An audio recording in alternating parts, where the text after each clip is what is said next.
Bu dəqiqə indi mən girmişəm Milli Onkologiya Mərkəzinə. Yəni ki, mən xahiş elədim ki, mənə maska versinlər xəstə yanına getmək üçün.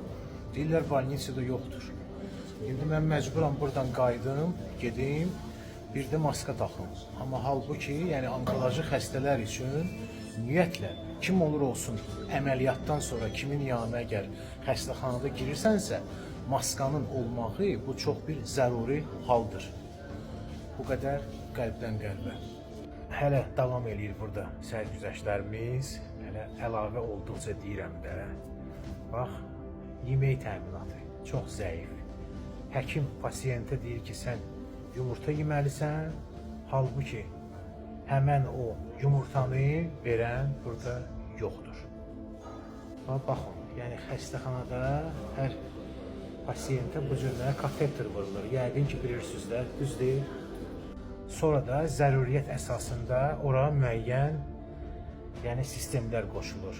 Bu cürəbəcür ola bilər, ringer ola bilər, natriflər ola bilər, yəni vitaminlər vururlar, hətta sistem vasitəsilə müəyyən antibiotiklar da vura bilərlər, hər bir şey.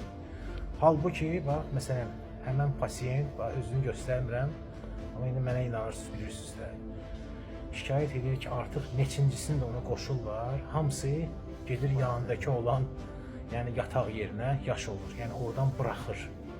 Halbuki gəlib o ilə maraqlanan yoxdur, bu deməkdir ki, boşuna gedir. Bu dəqiqə onu vurulan həmən o sistemlər. Bir də ki, qutaranda da gəlib çıxartan yoxdur. Və ya mən buradaydım, özüm bunların üstünə düşdüm ki, gəlin də, gəlin, görürsünüz ki, yəni ki, bu adam qutarıb sistemi 1 saatdır, amma hələ də oradadır. Təmizlik məsələsinə gələk. Bax, pasiyent şikayət edir, bu da burada ki, 3 gündür balışsız yatır. Nəyə görə? Çünki birinci gün ona verdiyi balış üzünün üstündə əməlli başlı qan ləkələri var idi. Qan ləkəsi olan yerdə insan iyrənər də, sözsüz ki, düzdür. Xahiş eləyib, dəfələrlə dəyişən yoxdur. Axır ki, özü gedib burada tapıb, təsəvvür edirsiniz, əməliyyatdan sonra adam özü gezə bilməyə gedib tapıb ki, burada harda o təsərrüfat işlərinə baxan var. Orada da bir dənə Rus arvad oturmuşdu, sağ olsun. Yəni də dəyişib, verir buna həmən o balış üstü. Yəni, ümumiyyətlə, təmizlik işləri gördüyümüz kimi biabırçılıq bir vəziyyətdədir. Hələ ən əsas tərəf gördünüzdür, yəni ki, bu dəqiqə hal-hazırda həmçinin təmir işləri gedir.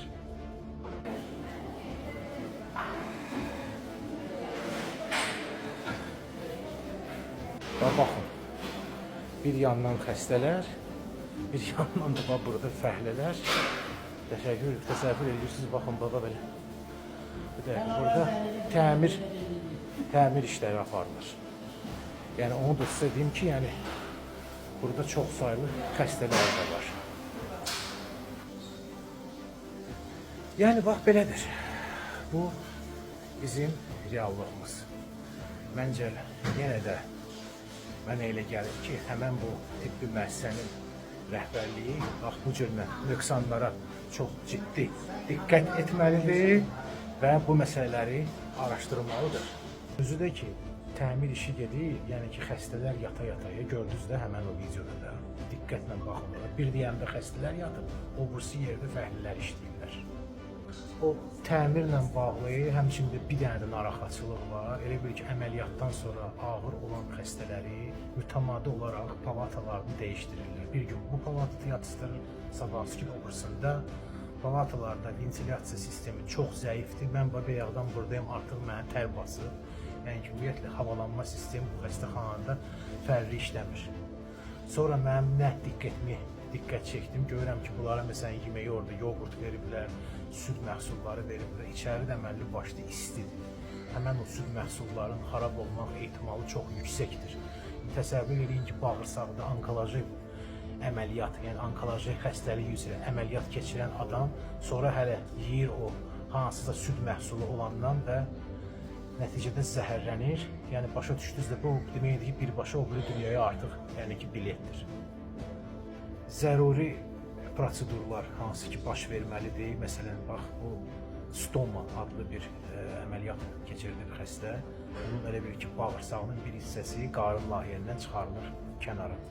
O yer mütəmadi olaraq yuyulmalıdır, təmizlənməlidir, eləmirlər.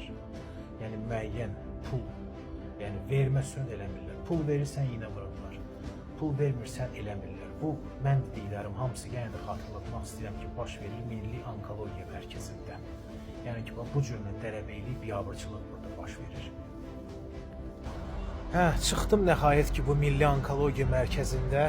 Açığı desəm, yəni aydın məsələdir ki, bir normal bir insan kimi mənə də xoş deyil bura gəlmək. Çünki vaxtı o qədər çəkmişəm ki, düzdür, mən çəkməmişəm. Rəhmətli anam çəkib buradan. İndi bir də durdum, gəldim bura. Lazım gəlsə 100 dəfə də gedərəm. Yaxın dostlarım üçün, yaxın yoldaşlarım üçün. Allah hamısına şəfa versin. Öz yerində bir də ki, öz hüquqlarımızı tələb edin. Yəni mənim sözüm birbaşa həmən pasientlərədir, xəstələrədir. Yəni çox halda sizdən ki, nəsə pul istəyirlər.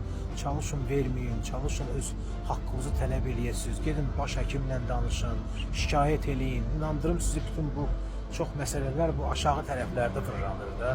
Biraz bunların üstünə necə deyərlər, nayezd gedəndən sonra o dəqiqə zadniyə atırlar. Yəni öz hüquqlarımızı tələb eləyin. Amma ki, indi bir də vurğulamaq istəyirəm bir xülasə kimi ki, sözsüz ki, bu Respublika Onkoloji Mərkəzdə çox ciddi problemlər var. İdarə etmədə, digər və s. Yəni burada olanlar, burada müalicə alanlar hamı bunu təsdiqləyərlər. Xahiş edirəm, kommentari bölməsində bu milli onkologiya ilə bağlı bütün nə ki fikirləriniz var, yazın. Kimin başına nə gəlib, yazın. Sağ olun, sağlam olun, Allah hamısına şəfa versin. Qəlbdən qəlbə bu qədər.